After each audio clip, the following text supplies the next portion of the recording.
Hello students, ये है आपका पार्ट 2 वीडियो आपके एसएसटी चैप्टर क्लास 8 डीएवी के SST chapter colonialism and urban change का। पार्ट 1 हम पहले ही अपलोड कर चुके हैं चैनल पे। अगर आपने नहीं देखा है तो उसका लिंक आपको वीडियो डिस्क्रिप्शन में मिल जाएगा। इसके अलावा स्टूडेंट्स, आप वीडियो डिस्क्रिप्शन में दी गई अलग अलग प्लेलिस्ट को ज़रूर चेक करें, क्योंकि वहाँ आपको बहुत से डीएवी क्लास 8 के चैप्टर्स की अलग अलग सब्जेक्ट्स की explanations, question answers, sample papers और मल्टीपल चॉइस क्वेश्चंस मिल जाने वाले हैं। तो एक बार आप उसको ज़रूर चेक करें। और अगर आप इस चैनल पे नए हैं तो चैनल को सब्सक्राइब करना और नोटिफिकेशन बेल आइकन को दबाना मत भूलें। तो चलिए स्टूडेंट, शुरू करते हैं हमारा पार्ट 2 वीडियो। पार्ट 2 वीडियो में हमारा पहला टॉपिक है पुलिस इन दिल्ली। एक एफिशिएंट एडमिनिस्ट्रेशन चलाने के लिए, लॉ और ऑर्डर को मेंटेन रखने के लिए पुलिस दिल्ली में एक नए तरीके से रिस्ट्रक्चर की गई। 1857 में ब्रिटिशर्स ने सिस्टमैटिक पुलिस सिस्टम शुरू किया इंडियन पुलिस एक्ट के तहत। यानी 1857 में पुलिस को स्ट्रक्चर किया गया दिल्ली में, यानी पुलिस की शुरुआत की गई। लॉर्ड कॉर्नवालिस ने पुलिस को एक रेगुलर फोर्स बनाया जो पूरे शहर के लॉ एंड ऑर्डर को मेंटेन करने के लिए बनाया गया एक अलग से डिपार्टमेंट था, एक अलग से सिस्टम था। यानी हम ये कह सकते हैं कि लॉर्ड कॉर्नवालिस ने रेगुलर पुलिस फोर्स की शुरुआत की दिल्ली में। एक सुपरिटेंडेंट होता था पुलिस का, जिसको हम एसपी बोलते हैं। सुपरिटेंडेंट ऑफ पुलिस होता था हर डिस्ट्रिक्ट में। उसके अलावा सुपरिटेंडेंट ऑफ पुलिस के नीचे काम करता था deputy superintendent of police, DSP. Superintendent of police सबसे बड़ा पुलिस ऑफिसर होता था शहर में। उसके नीचे डिप्टी सुपरिटेंडेंट ऑफ पुलिस होता था। हर एक डिस्ट्रिक्ट में कई थाने होते थे और हर एक थाने के हेड को दरोगा कहा जाता था। शहरों में और गाँव में चौकीदार और कोतवाल होते थे, जो लो रैंक के पुलिस ऑफिसर्स होते थे और गांव की और शहरों की रखवाली करते थे, लॉ एंड ऑर्डर को मेंटेन करते थे। 1912 में दिल्ली का पहला चीफ कमिश्नर अपॉइंट किया गया और उसी को इंस्पेक्टर जनरल ऑफ पुलिस यानी आईजी की रिस्पॉन्सिबिलिटीज उसी को हैंडओवर कर दी गई। 1946 में दिल्ली पुलिस को रिस्ट्रक्चर किया गया, दोबारा बनाया गया। इंस्पेक्टर जनरल को अपॉइंट किया गया, डिप्टी इंस्पेक्टर जनरल को अपॉइंट किया गया, यानी आईजी और डीआईजी बनाए गए पुलिस के, और सुपरिटेंडेंट्स की पोस्ट और पावर को भी रीडिजाइन किया गया। आगे आता है railways under the British. Students, railways के ऊपर काफी बार डीएवी के बोर्ड एग्जाम में क्वेश्चन पूछा गया है, तो ये टॉपिक आपके लिए बहुत इंपॉर्टेंट है। करते हैं। रेलवेज इंडिया में इंट्रोड्यूस की गई थी ब्रिटिश एडमिनिस्ट्रेशन के फायदे के लिए, ताकि इंडिया के ऊपर उनका पॉलिटिकल कंट्रोल बेहतर हो सके और इंडिया में ट्रेड को भी बढ़ावा दिया जा सके ट्रेन की हेल्प से। लेकिन रेलवेज ने इंडियंस की लाइफ में कई बदलाव लाए। अलग अलग इंडिया के अलग अलग पार्ट्स के लोग अब क्लोजर कांटेक्ट में आने लगे। इंडिया के एक स्टेट से दूसरे स्टेट में ट्रैवल करना आसान होने लगा, इसलिए अलग अलग इलाकों के लोग आपस में कांटेक्ट में रहने लगे। इस कम्युनिकेशन ने लोगों को अवेयर करना शुरू किया सोशल एविल्स के खिलाफ। उस वक्त सोसाइटी में बहुत सारी सोशल एविल्स थी। सती प्रथा, विडो रीमैरिज नहीं होने देते थे, बच्चों की छोटी उम्र में शादी कर देते थे, पर्दा प्रथा होती थी। तो बहुत सारी सोशल एविल्स के खिलाफ लोगों को अवेयरनेस हुई। एजुकेशन का जो है इम्पोर्टेंस लोगों को समझ में आया और ब्रिटिशर्स के खिलाफ फ्रीडम की जो लड़ाई थी उसको एक फ़ायदा मिला रेलवेज की इंट्रोडक्शन से। इंडियन रेलवेज की शुरुआत अप्रैल 6, 1853 को, पहली रेल जो इंडिया में चली थी अप्रैल 6, 1853 को चली थी। 21 मील तक चली थी और ये जो ट्रेन थी ये बॉम्बे से थाने तक चली थी। इसमें 14 डब्बे थे, 14 कैरेजेस थे और 400 मेहमान इस ट्रेन में बैठे थे।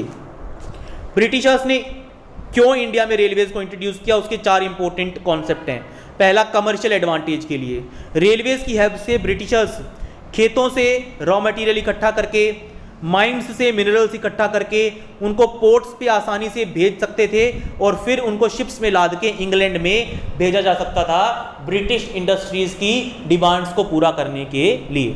तो सबसे पहला एडवांटेज तो ब्रिटिशर्स को यही मिला कि खेतों में उगने वाले अनाज को और माइन से निकलने वाले मिनरल्स को, कॉपर वगैरह को, कोल वगैरह को ट्रेनों में भर के और पोर्ट्स में लाके और फिर शिप्स की हेल्प से इंग्लैंड में भेजा जा सकता था।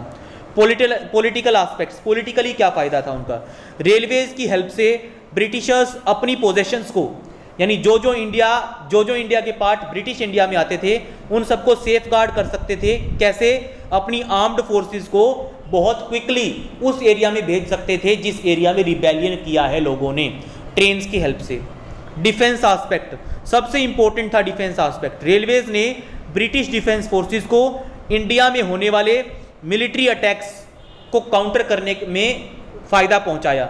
दूसरी इंपीरियलिस्ट कंट्रीज जैसे जापान वगैरह, फ्रांस वगैरह जो इंडिया के ऊपर नजरें जमाए हुए थी, अगर वो कभी भी इंडिया के ऊपर अटैक करने का मौका देखती या अटैक करती, तो जिस हिस्से में वो अटैक करती उस हिस्से में वो क्विक मूवमेंट कर सकते थे अपनी आर्मी की ट्रूप्स की ट्रेन्स की हेल्प से। Investment in of surplus income, Britishers बहुत सारी इनकम कमा रहे थे इंडिया से, ह्यूज प्रॉफिट्स कमा रहे थे, तो उन प्रॉफिट्स को कहीं ना कहीं इन्वेस्ट भी करना था, तो ब्रिटिशर्स ने उस प्रॉफिट को इन्वेस्ट किया रेलवेज में। कालका मेल चलती थी हावड़ा से कालका तक, इसको इंट्रोड्यूस किया गया था ब्रिटिश ऑफिसर्स को माइग्रेट करने में कोई परेशानी ना हो इसीलिए, ठीक है, उनकी फैमिलीज को, उनके नौकरों को, उनके क्लर्क्स को कैलकाटा जो कि इंपीरियल कैपिटल थी उससे शिमला जो कि समर कैपिटल हुआ करती थी वहाँ तक आने में कोई प्रॉब्लम ना फेस करनी पड़े, इसीलिए कालका मेल चलाई गई थी। यानी ये एक जो है इरेगुलर ट्रेन थी। कालका से आज भी एक नैरो गॉज है जो शिमला तक, कालका से शिमला तक आज भी चलता है। वो 103 टनल्स आते हैं इस रास्ते में, उसमें से 102 अब ऑपरेशनल है, एक टनल बंद कर दी गई है। यानी कालका मेल उस वक्त चलाई गई थी ब्रिटिश इंडिया में और आज भी ये चलती है। इंडिया में चलने वाली सबसे पुरानी ट्रेन में से एक है कालका मेल। आगे आता है रेलवेज के खिलाफ इंडियंस ने काफ़ी अपोजिशन किया। क्यों? क्योंकि हाई कास्ट और लो कास्ट के लोगों को एक साथ बैठ के जाना पड़ता था और हाई कास्ट के लोगों को यह मंजूर नहीं था। इसके अलावा इंडियंस को फर्स्ट क्लास ट्रेन कंपार्टमेंट्स में ट्रैवल करने की इजाज़त नहीं थी। फर्स्ट क्लास ट्रेन कंपार्टमेंट्स में यानी जिनमें सुविधाएं ज़्यादा होती थी उनमें ट्रैवल करने का अधिकार केवल ब्रिटिशर्स का ही था। यूरोपियंस के लिए रिजर्व थे वो जो फर्स्ट क्लास ट्रेन कंपार्टमेंट्स थे। लेकिन रेलवेज ने बहुत सारे प्रॉफिट्स को इन्वेस्ट करने में और अपने प्रॉफिट को बढ़ाने में एक बहुत बड़ा रोल प्ले किया ब्रिटिशर्स के लिए। आगे आता है इंडियन रेलवेज सबसे बड़ा रेलवे नेटवर्क है एशिया में और वर्ल्ड का सेकंड लार्जेस्ट रेलवे नेटवर्क है यूएसए के बाद। लगभग 23 मिलियन यानी 2,30,00,000 पैसेंजर्स डेली मूव करते हैं इंडियन ट्रेन्स में, यानी एक ऑस्ट्रेलिया डेली ट्रैवल करते हैं इंडिया की ट्रेन्स में। इंडियन रेलवेज दुनिया का सबसे बड़ा एम्प्लॉयर है। लगभग 1.4 मिलियन लोग यानी लगभग 14 लाख लोग इंडियन रेलवेज में काम करते हैं। किसी भी सरकारी या प्राइवेट कंपनी से ज़्यादा लोग इंडिया की रेलवे में काम करते हैं। आगे आता है British impact on Indian painting, literature and architecture. Britishers का इंडिया के पेंटिंग स्टाइल, लिटरेचर का आपको पता ही होगा, बुक्स वगैरह जो लिखी जाती हैं, नॉवेल्स, पोएम्स वगैरह लिखी जाती हैं उनके ऊपर, और आर्किटेक्चर्स यानी बिल्डिंग्स के डिज़ाइन के ऊपर क्या फ़र्क पड़ा ब्रिटिशर्स का। Art, architecture, painting, literature, poetry, drama, novels, religion और फिलोसफी, इन सब के ऊपर प्रभाव पड़ा वेस्टर्न कॉन्टेक्ट का ब्रिटिशर्स का इंडिया के ऊपर। बहुत सारे इंग्लिश पेंटर्स इंडिया में आए प्रिंसली पैट्रोनेज की तलाश में और रिच ब्रिटिश सोसाइटी को खुश करने के लिए।